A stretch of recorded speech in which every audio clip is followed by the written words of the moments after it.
สบายดีFC ทั้งฝั่งลาวแล้วก็สวัสดี FC ทั้งฝั่งไทยด้วยนะครับทางเบืองการนะครับบอกว่ายังหลายพี่น้องเอ้ยเบิ่งให้เบิ่งเอานี่ละสี่มือของคนละระวังงัวระวังควายระวังใดนะระวังคนระวังเนี้ยจักสิมาอิจฉาหยังเบิ่งไงกะว่าอีก2 เดือนสิติดแล้วพี่น้องเอ้ยมี FC เพิ่นถามเนาะเป็นหยังเนาะเพิ่นว่าเป็นหยังเนาะอ้ายเพิ่นว่าคนเข้ามาฮักต้นอย่างน้องเอ้ยเบิดเลยครึ่งแปลงเฮ็ดอย่างแค่ 7,000เนาะ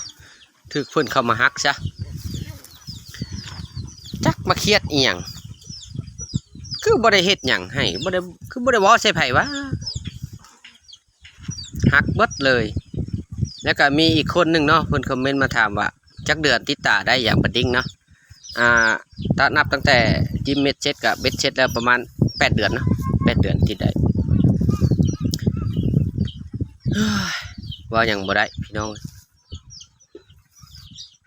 ออกมาเห็นตะลังเล่นไวๆออกประตูเขาเปิดประตูไว้เบิดและ2 ข้างเขาเตรียมตัวเล่น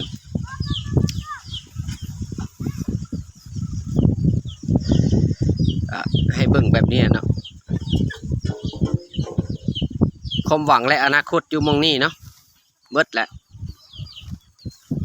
ความหวังอันน้อยนิด